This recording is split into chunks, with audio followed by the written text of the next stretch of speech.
Welcome back to Wine, Whiskey, and Words, the podcast where we drink boldly, talk loudly, and overthink just about everything. I'm Brad, your host, wine enthusiast, music addict, and someone who believes most conversations start with confidence and ends with, wait, let me rethink that. And as always, I'm joined by my co host, Daniel, a man who treats Google like a research assistant he doesn't pay, once paused a horror movie to fact check whether ghosts obey thermodynamics, and approaches a casual game of pool like he's defending a doctoral thesis. He doesn't just take a shot, he calculates angles, discusses felt friction, references geometry from 10th grade, and then still somehow scratches on the 8 ball. He's the whiskey to my wine, the glitch in my matrix, and the only person I know who can turn a simple question into a 12-tab deep dive with footnotes. Together, we've tackled life's pressing questions like which romantic movies actually hold up and which ones are just two red flags falling in love. How do you survive a toxic workplace without becoming the villain in your own HR file?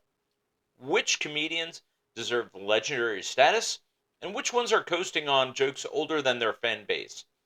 And what happens when you finally get back into a relationship after a long time and realize you forgot to emotionally pace yourself? But today we're tempting fate.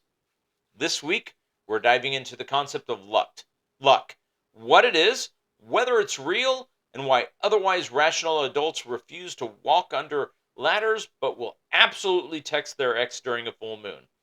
We're talking lucky numbers, bad omens, rabbit's feet, astrology, karma, and whether knocking on wood actually works or just makes you look like you're lightly drumming on furniture for no reason. Is luck just preparation meeting opportunity? Is it cosmic favoritism? Or is it something we've invented so we don't have to admit we made terrible decisions? Pour yourself something lucky, avoid any suspicious black cats, and settle in, because Daniel is absolutely about to overanalyze just about everything. Probably accurate. Well, I'm going to dive into what we're drinking tonight. So, as you all know, Brad works at Cooper's Hawk, and I drink a lot at Cooper's Hawk. He was And there today. Whoops. yeah, so He did not do a tasting with me I, today, I by the just way. had lunch. Okay, I Yeah. just had lunch. But no, I decided that I'd bring one of my actually probably my favorite all around wine that Cooper's Hawk has produced. Last year, at the end of the year, they released what's called curated icons, and I think this is a series, right, that they're going to be doing. Yeah, so it's a series. It's going to be a partnership with a different winery every year. Okay, so last year's was a Cabernet from uh, Cakebread Cellars, which is in Napa, and basically it's celebrating Cakebread's 50th harvest and Cooper's Hawk's 20th year in this rare release. And this was a premium bottle. This is not like most even the fanciest bottles. I think cap out at what 65 60. Yeah. $60 at Cooper's Hawk. This is definitely your $100 plus bottle. But I would put this against any wine that I've ever had as far as quality. It's a really just a high end Cabernet. It does not have, to me, the sweetness of say like a Camus. Camus is No. really Yeah, really no. juicy. Yeah. This is a very rich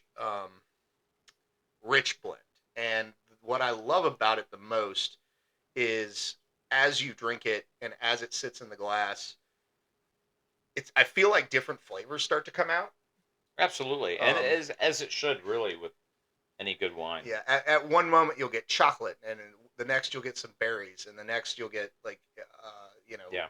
some like almost like a wood taste to it, like not a bad wood taste, but like a very woodsy, rich finished thing, and it lingers with you. So even after you've taken that sip and let it fill your mouth and tasted it, it the flavor and you swallow the flavor's still there and it's still transforming. And like I said, I think this is one of the most beautiful bottles. It's got a really nice that sepia tone, isn't that the brown?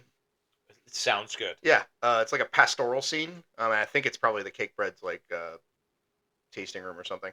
Yeah, so the label denotes the history of Cakebread Okay. because you've got the the original owner. He was very much into photography. Okay. His wife was very much into gardening.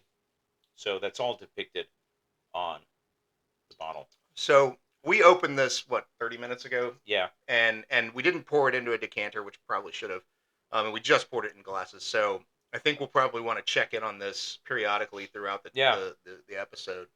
But it is definitely a premium experience. It is one you want to share with a friend, or friends. Um, No, just one. but it's worth trying. And if you're not in the mood, I mean, I get it. Buying a very expensive bottle of wine is a thing that most people don't do. But the nice thing is Cooper's Hawk. One of the things I loved. Um, they'll do a half glass, so you can get a half pour. Um, so you can taste it and experience the wine alongside some of the other Cabernets, so you can kind of see like how this differs from that more mainstream Cabernet, or a little higher tier. And like I Yeah. said, I don't know that I've ever had a wine that I liked more than this. I might have had some that I liked just as much. So I was, you know, definitely it's more closed off. It needs time to breathe. But, my initial sniff, I got more of that dark fruit. Um, then, after a little bit more of swirling it, then I got a little bit of the chocolate. And then I ended up getting a little bit of like graphite. Yeah, I can see that. Well, the nice thing is like sometimes you'll get a cab, because there's just so many cabs out there. Sometimes you'll get a cab that's really tannic, and it really Yeah. kind of hits you. This is so smooth. Like they're there. The tannins are present, but they are pleasant. They're just they're really smooth and don't overwhelm your senses. They really add to the Well, experience. for me, I can take tannins when it's the darker fruits. Right. When it's a lighter, like on a Pinot, I don't want the Yeah. tannins as much. Yeah. But no, I like I said, I thought, great thing to share with our listeners, because we don't often do the really high end bottles, but this is one that I loved, and I had got the bottle, and said, you know what, let's do it. Let's just share this. But so Done. make it a point, if you can, swing by a Cooper's Hawk, have a half glass, and see if you want a whole glass to Yeah. follow it. So, all right, Brad, what's been interesting in your life? Oh lordy. Well, I'm going on a cruise in a few days Good times. with Kirsten, and then Mom and her boyfriend Cliff. Okay. And Cliff Cliff and my mother recently, they had their anniversary in the last few days, which it's I want to say it's like about 24 years. Wow. Yeah, Wow. it's like that they've been dating. Um, Mom still wants to live in sin. She's never gonna remarry, All right. Well, but that's okay. That's okay. Um, but it'll be fun. I get to see them. I get to see I mentioned to you a little before we started recording. I get to see my my cousin Adam, his wife Tracy, their daughter Natalie. I doubt Hannah will be there because she's probably in Atlanta. But Natalie gave birth a few months ago, so I get to see her, um, her partner, and their new baby. okay. Um, so that'll be fun. What else is going on? Um, I don't know. I don't know.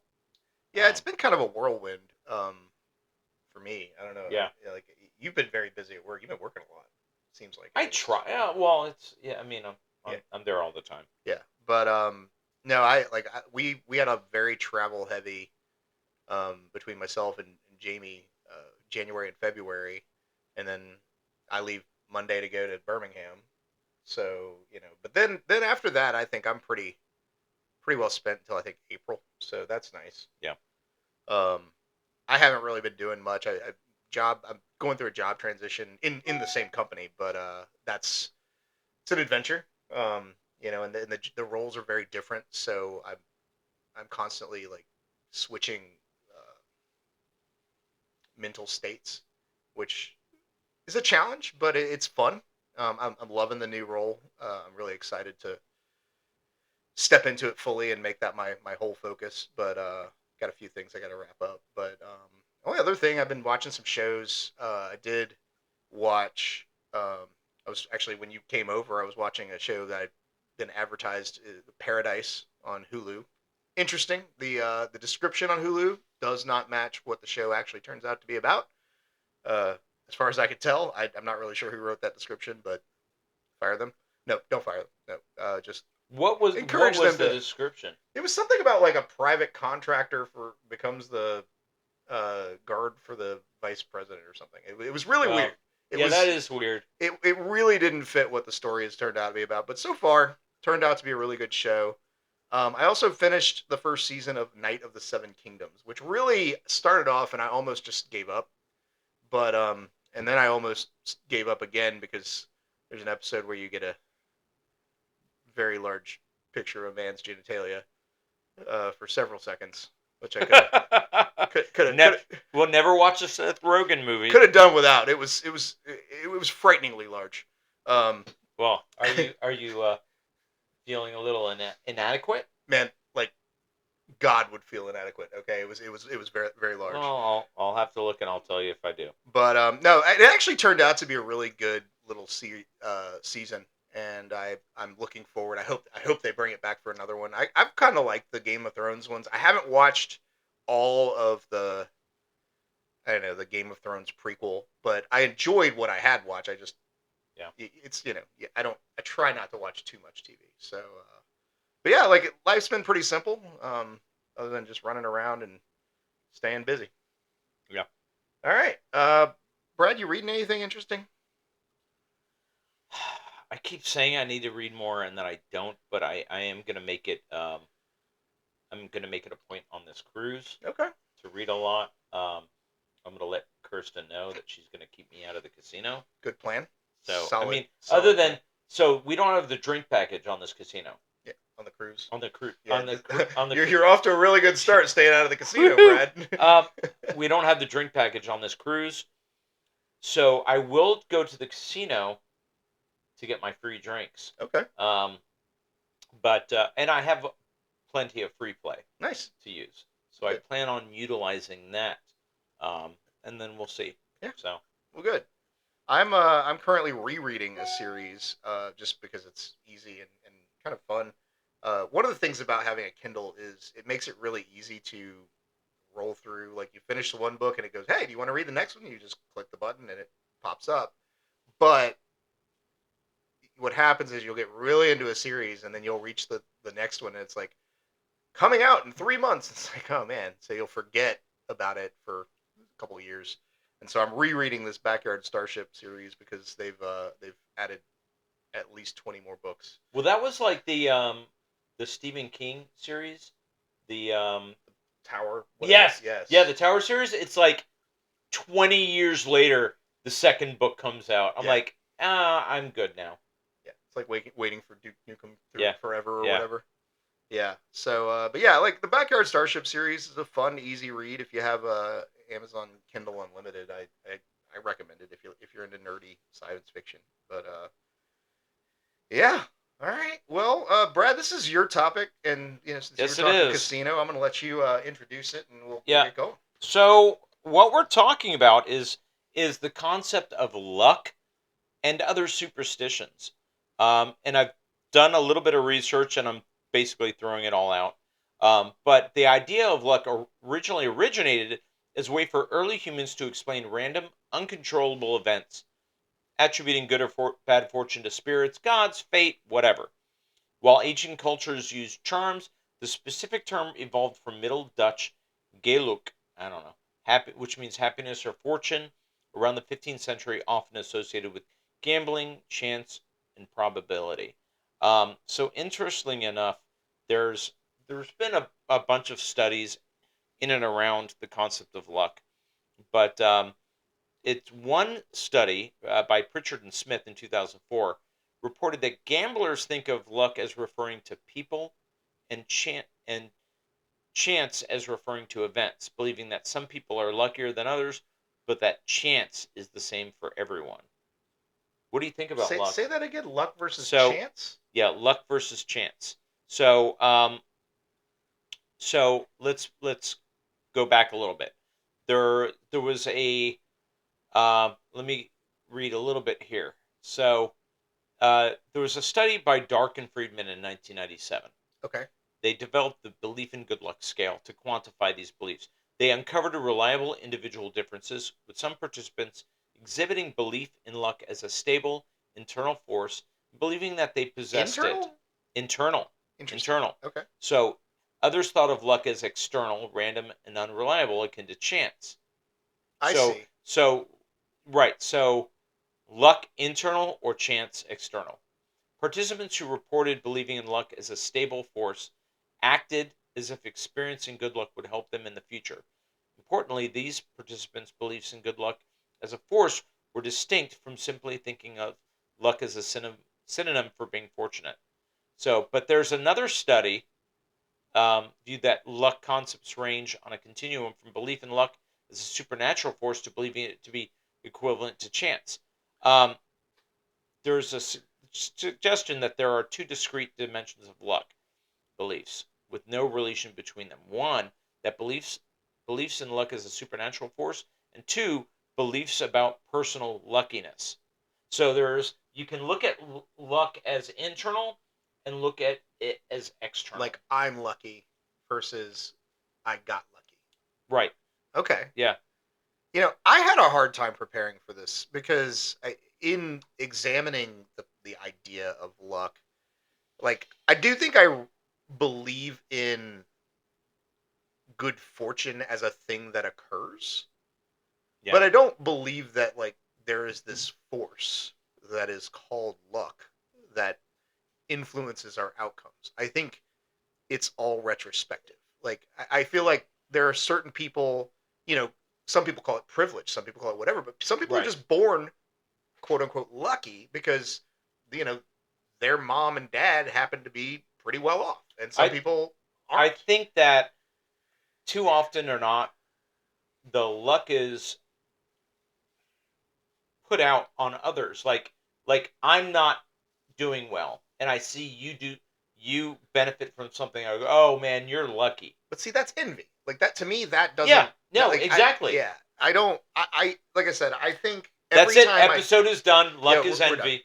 Every time I started to think about it, I do think that the concept of luck as an idea does some really interesting things. It makes people behave in certain ways. I mean, we're naturally we're wired to detect patterns. That's why we Yeah. have things like racism because people they detect a pattern, but they aren't willing to put the thought into going, yeah, but does that pattern actually make sense in all cases? No, probably not.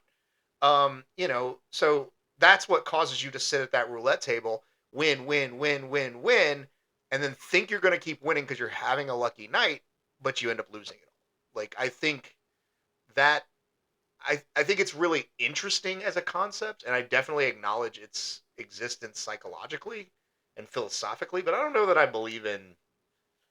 Well, I think that, and this just kind of hit me too often than not. If people think that they're being unlucky, then they start making some bad decisions as well, Mm-hmm. and that could lead to further Yeah. misfortune. Oh, screw it! I'll just do whatever because it doesn't matter what I do. I'm always going to Right. lose. You know. So, but while this episode was originally um, more luck, but it was other superstitions as well, and there are plenty of those. Yeah, I mean, I found a lot of them, but they all come down to like influencing your luck for the positive or for the negative is what it seemed Well, to me. yeah, but there's some interesting things. So like the history of the number 13. Do you know? Did you see why that was important? I just know Taylor Swift really likes that number. My wife makes sure Yeah. I know that. So the history of the number 13 being bad luck.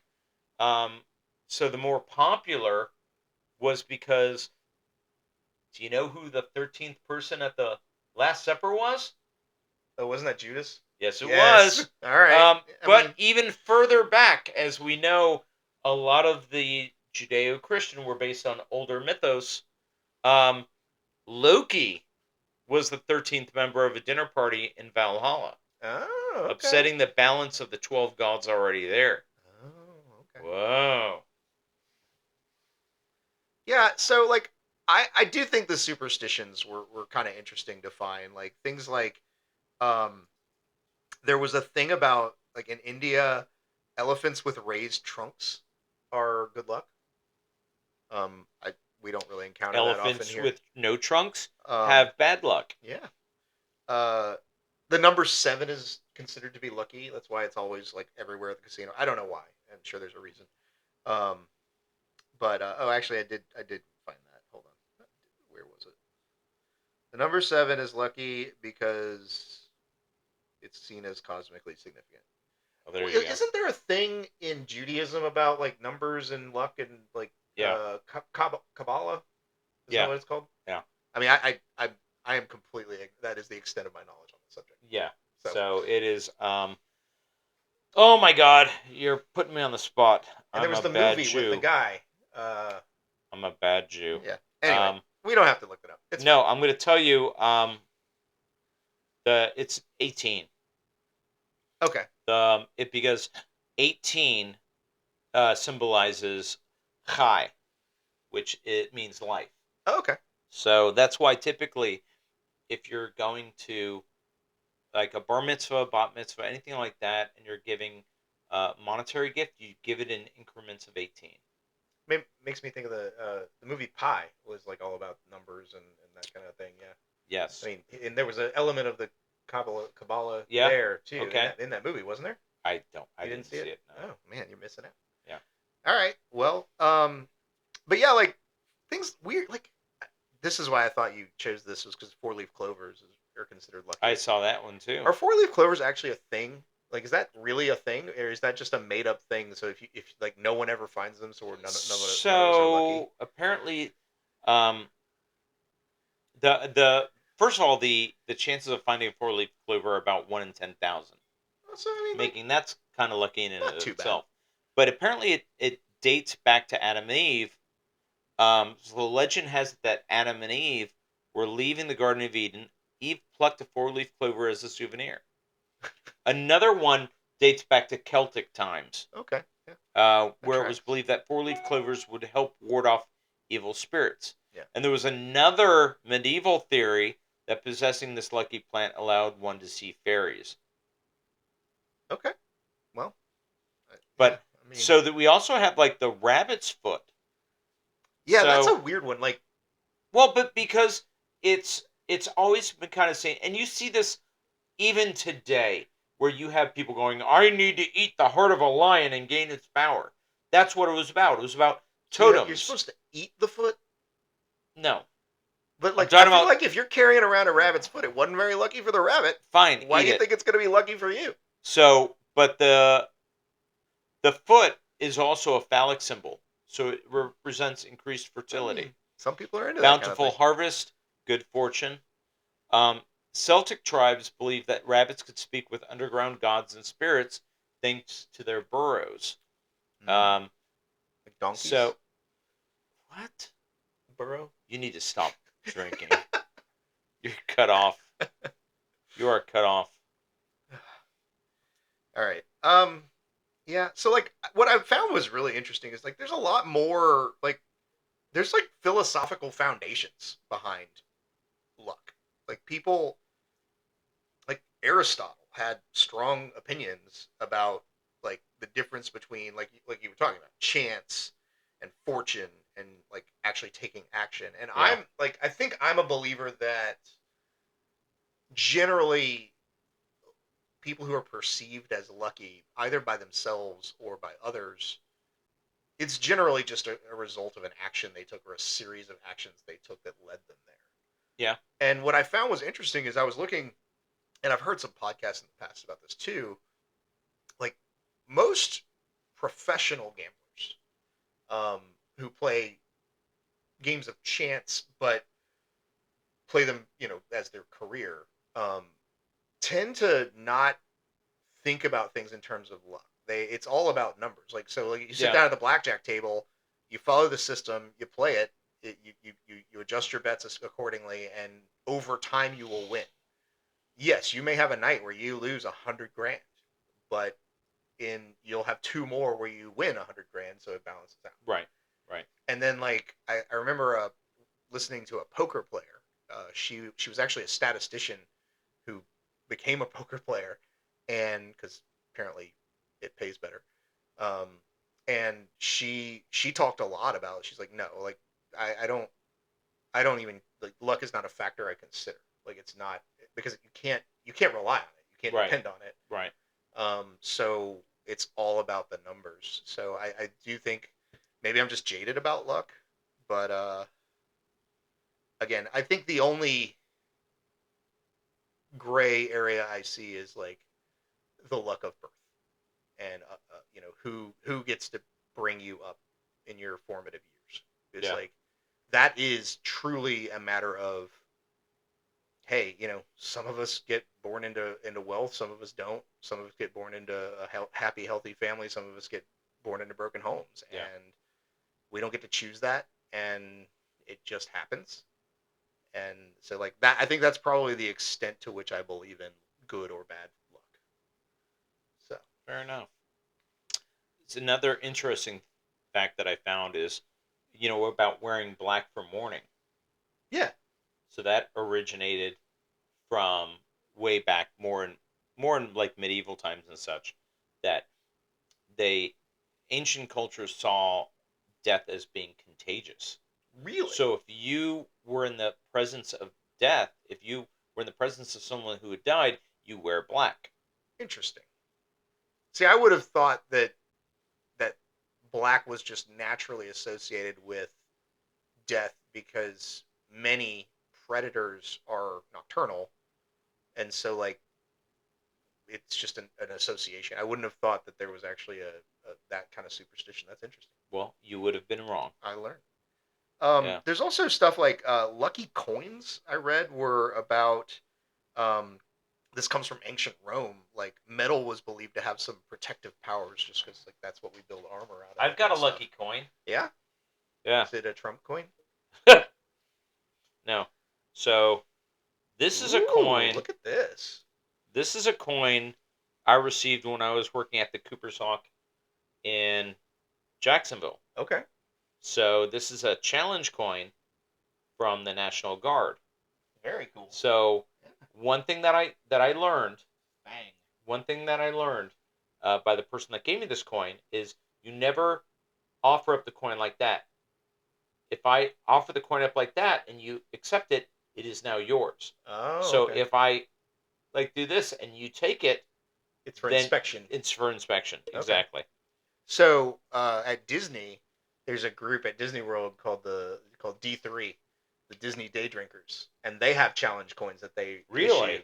And like if you are part of the group and you are asked to show your challenge coin and you don't have it, you have to buy everybody in the group around. Really? Yeah, like you don't want to mess around with the D3 crowd. Wow. Man.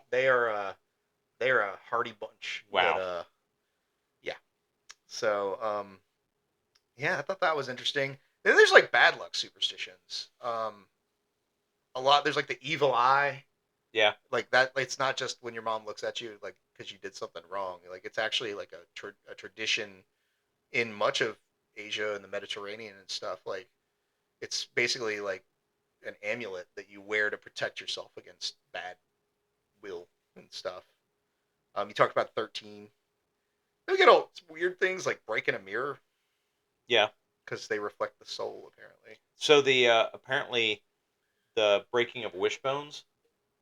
So that came about because many, many, many moons ago, like early BC. So they were making wishes on poultry bones, because apparently they believed that the birds could tell the future. Drying them out and then stroking the bone, not that bone, could grant the power of foresight and making wishes come true. And so what they would do, shirts that say "stroking the bone." Stroking the bone. Oh God. I don't know why. Oh God. No reason. Just let's make them. But then what they would do is break the bone to spread the luck to other people. Okay. All right. Yeah. See, I always thought it was like whoever gets the bigger half was lucky. I didn't realize that was. Well, Jamie isn't the lucky one, then is bigger she? isn't always better. That's what I tell people.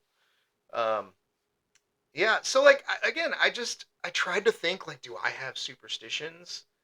And there are weird things that I do that go against science, and I know they go against science, but I'm like, no, I'm doing it this way.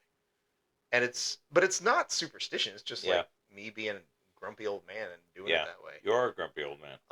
I do things just because and maybe this is a feeling of luck. Like I feel like when I play blackjack, I know the card or whatever says like you don't always stay or hit on 16. There are rules, but like 16, I feel like I never manage to win when I hit on 16, so I just don't, and it makes people really mad. It's great. Makes me fucking Like it's pissed. so great when I Yeah. get people mad. Like when people get mad because they're playing a game and they don't win, it cracks me up. So I do trust my intuition though. Like, and I don't know if that's really luck. And it's not.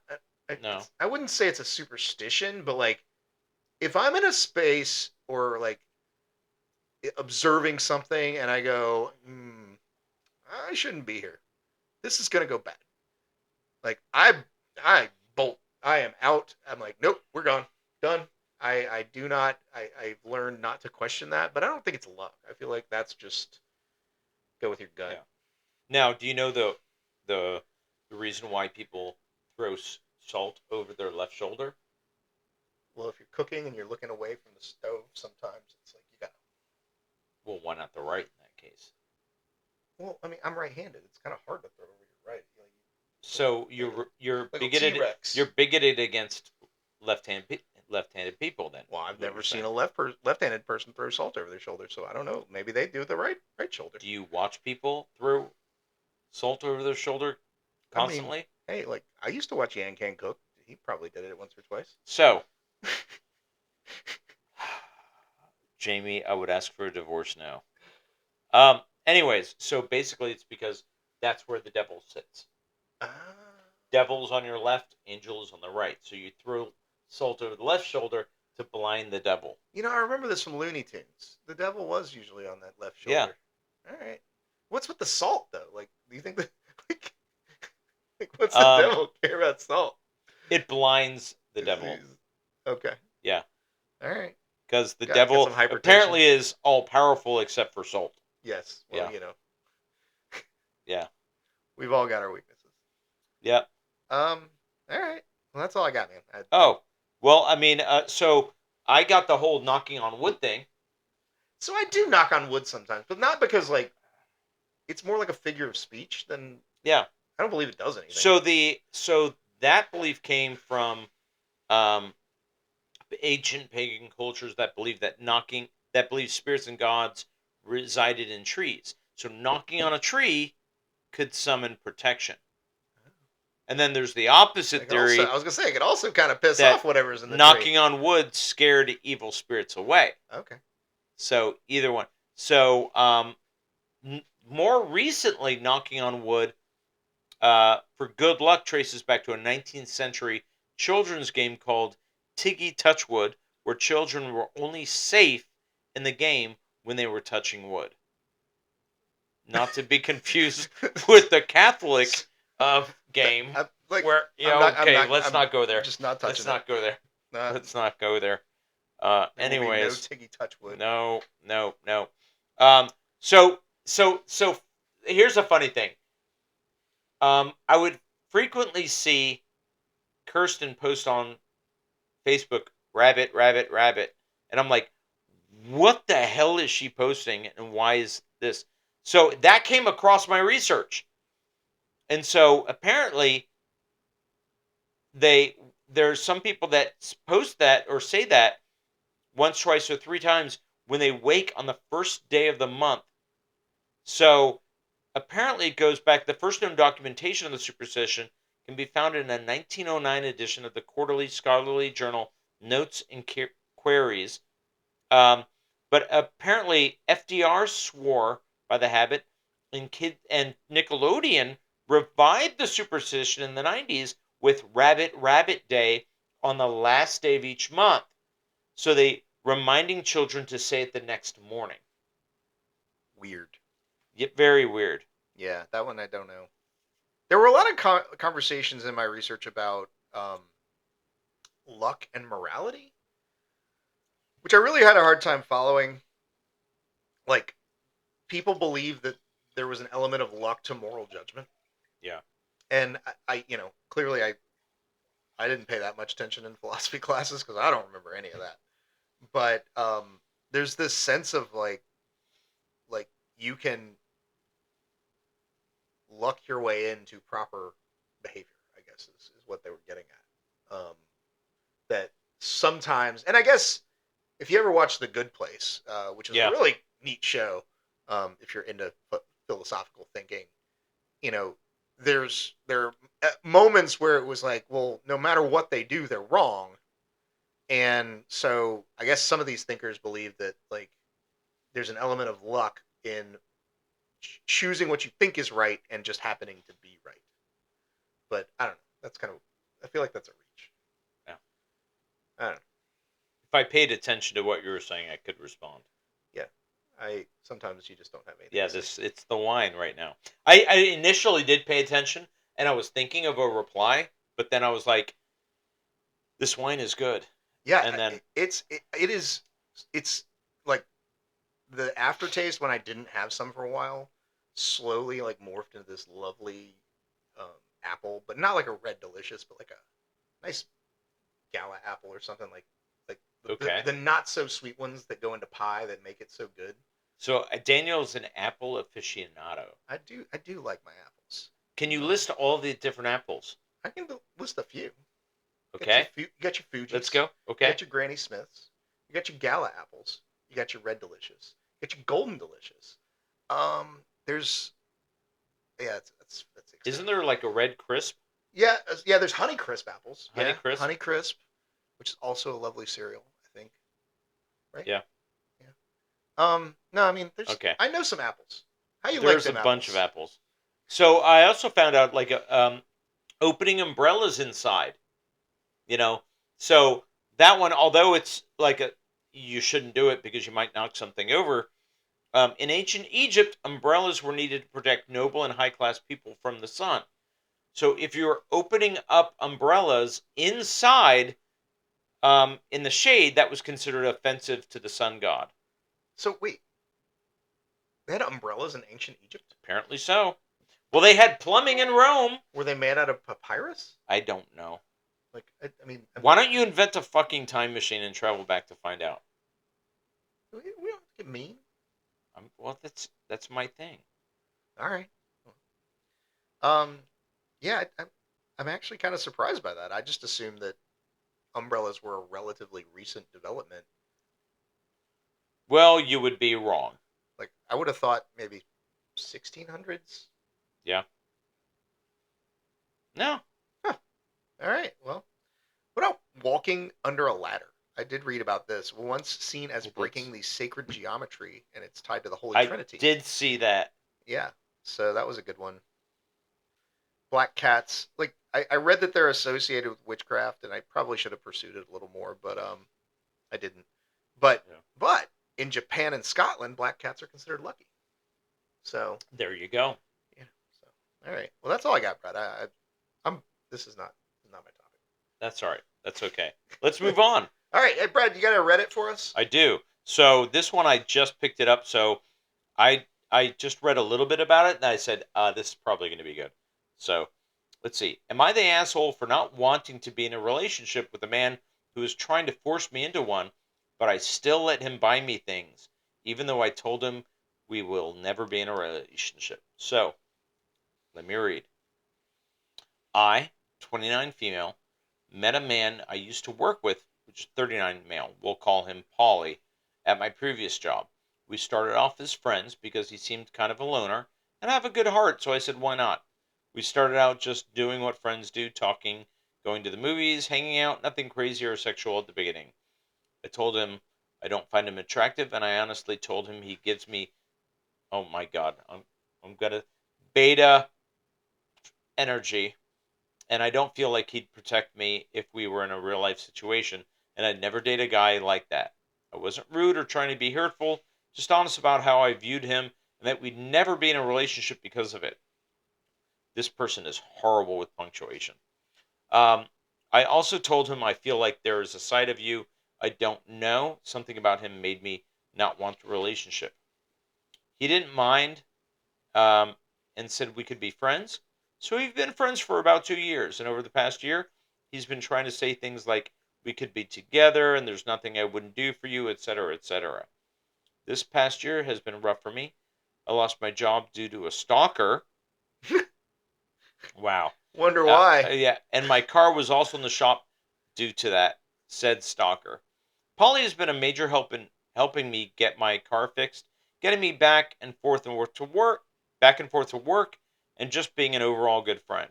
When he started to offer me money and assistance in my life, and when I first turned him down, he started to leave it in my car, randomly chime and Venmo me. I did sleep with him because I kind of felt obligated and Oh, bad. jeez. Like, at least if he's helping me, he can get a little more. God help me, I should have read this first. And bad, at least if he's helping me, he can get a little more, and that was the start of my mistake. I had sex with him knowing he doesn't get any, and God help me. And I feel like it flipped a switch in him that he thought we had a potential to be together, but that's not what I want. He really gives me the ick. Lately, he has been really making my skin crawl, so a little context.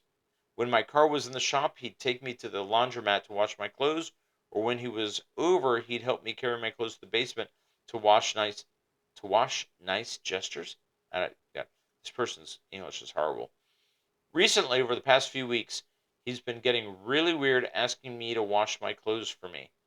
Uh, I a- he's asked more than once, and I've always told him that's a boundary for me, and it gives me the heebie-jeebies. I told him to stop asking me that. Today I feel is the final straw. He asked me again to wash my clothes like he's itching to get his hands on them. Something he something has me in defense mode about it. I know I'm probably the asshole, but I need some outside views from different perspectives. Am I overreacting? Could he just be wanting to do a nice gesture? I feel like he wanted to do something nice, like why not offer to clean my car or an oil change or something of that sort. Why are you insisting on that out of all things? God help me. So I will acknowledge that he plays a part in this too. Oh, absolutely, but holy Um, crap. it is a sad thing that there are people, not just men, but people who are so desperate for attention that they they'll do these things. That's what they perceive as their value and their only way of getting the attention they so desire. It's sad, but she's definitely taking advantage. Oh, She absolutely. she is absolutely. I mean, and some of it may just be stupidity and ignorance of how people operate. But if you're not interested, don't feed it. You know, if you were obsessed with somebody, that any bit of attention they gave you would cause you to go gaga. Right. So don't do the same thing, and definitely don't give them intimate contact, and never give intimate contact because you feel obligated. That's just twisted about Yeah, that's yourself. bad. Like, respect yourself a little more. I don't know, man. I she's either an asshole or just an idiot. Like, that's where I am on that one. I think she's more I think she's more the idiot. Um but I think he is too. I mean, that's just it's wrong on so many levels. I think she really would do well to just completely cut contact Yeah. with him Oh, I at this agree. point. Because any single bit of positivity that she puts to him, he's going to take in a different light. Yeah, the problem is nobody teaches us these things. I mean, our parents try, but like then we go to the movies and we see as good as it gets, and we think that the angry old man is going to get the young mom of the kid with autism or whatever the kid's I problem mean, was. that's what I did. But you know what I'm talking about. But like Okay, I feel like Olivia we does have not have a lot autism. of like I feel like we have a lot of like media, usually in movies, romantic comedies and such, that like feed these notions Forrest Gump. that don't teach us how to be like intelligent, well-behaved humans when we're Yeah. trying to pursue a relationship. You know, I mean, I watched Joker Folie à Deux last night. That was weird. Yeah. Weird, weird, weird. Um, weird and musical, which you really didn't get. Um, yeah, really weird. But yeah, so like that's not a healthy lesson about relationships by any measure. But there were people who like are like walking around with shirts that say, "I want to be loved like Joker loves Harley Quinn." That's abusive. Right? Like it's Yeah. weird. So I don't know. Yeah, don't take advantage of people. That's just don't do that. Yeah. So anything else? I I don't think we think covered so. all the I bases don't there. think so. I think we've got it. I think that the next episode will be um, probably about 3 weeks out. Yeah, we got a little time because I got travel. Mia's gonna be here for spring Yeah. break and stuff like that. So you She got can be on travel. another episode. She could. She She can could. actually drink this time. Yes, she can. She can. We can get her feedback. There we go. See how many apples she knows about. Oh God. All right. So next week's topic, I have narrowed it down to one, and we're gonna do our favorite dark or psychologically disturbing shows and movies. That's my home videos. Yeah. So I just pull up the videos of me and Brad hanging out, and Yeah. like, whoa, good times, but weird. Yeah. Yeah. So no, Yeah. no, I think this will be a fun one, just because there's a lot of good movies that they're not really your favorites, but they mess with your head enough that you're like, man, I want to watch it again. Actually, one that is one of my favorites and is like that, Willy Wonka. Yes, like Gene Wilder, Willy Wonka. Yeah, Yeah. Not Johnny Depp. Yeah. Sorry, Love Johnny sorry, Depp. Johnny man. Don't Like, love Johnny Depp, but you- still the Gene Wilder is have you seen the latest one with the Chalamet kid? no. Oh God, so bad. Really? Yeah, it's so bad. Is it bad in comparison or just bad? It's definitely bad in comparison. Right. I Because didn't like it. I think I find it difficult. I find it whenever you're comparing something against a beloved character or an actor, it makes it difficult. It's like if anyone else, if they try to remake any. Oh, okay. Yeah. So, for instance, Aladdin, when Will Smith became the genie. Yeah. I mean, you're not gonna outdo Robin Williams, but yeah. like, no, this one, I think part of this wasn't a remake. It was a like an origin story. It was right. It was a prequel. So like, it just, I don't know. It felt very forced. Okay. So, but anyway, but yeah, I think that'll be a fun topic. Just dark or just psychological thriller type. Okay. Movies. Sounds no good. horror. I don't want to do. I mean, like some of these Right. movies are horror because they mess with your head, but like I don't want like slasher films. I'm Right. looking No. for- Not like Friday the 13th. Yeah. Or Jason, anything like that. Yeah, I mean, if you've got a strong argument for why those are psychological Things thrillers, that are more cerebral. Yeah. Right. Also, Brad, you have an assignment. You need to watch Pie. Eat pie? Watch the movie Pie. Pie? Which pie? P-I. American Pie? No, just Pie. Okay. The Life of Pie? No, I'm gonna have to look this up. child. All right. Anyway, well, thank you for joining us. We hope you enjoyed this. We were kind of all over the place because A little bit. you're not very lucky. But we are on the book face. Yeah. As Wine, Whiskey, and Words. We are on Instagram. Instagram. Instagram as Wine, Whiskey, and Words. We have an email, winewhiskeyandword@gmail.com. And I need to start posting more. Yeah, I need to probably update our website. Yeah, that would be helpful. Yeah, so we're on a lot of things. Google it. You can see us on Apple, Spotify, and YouTube. And I believe that Apple is going to start doing video soon. Nice. So I recently I updated. We're not doing seasons anymore. Okay. We're going to just do numbers.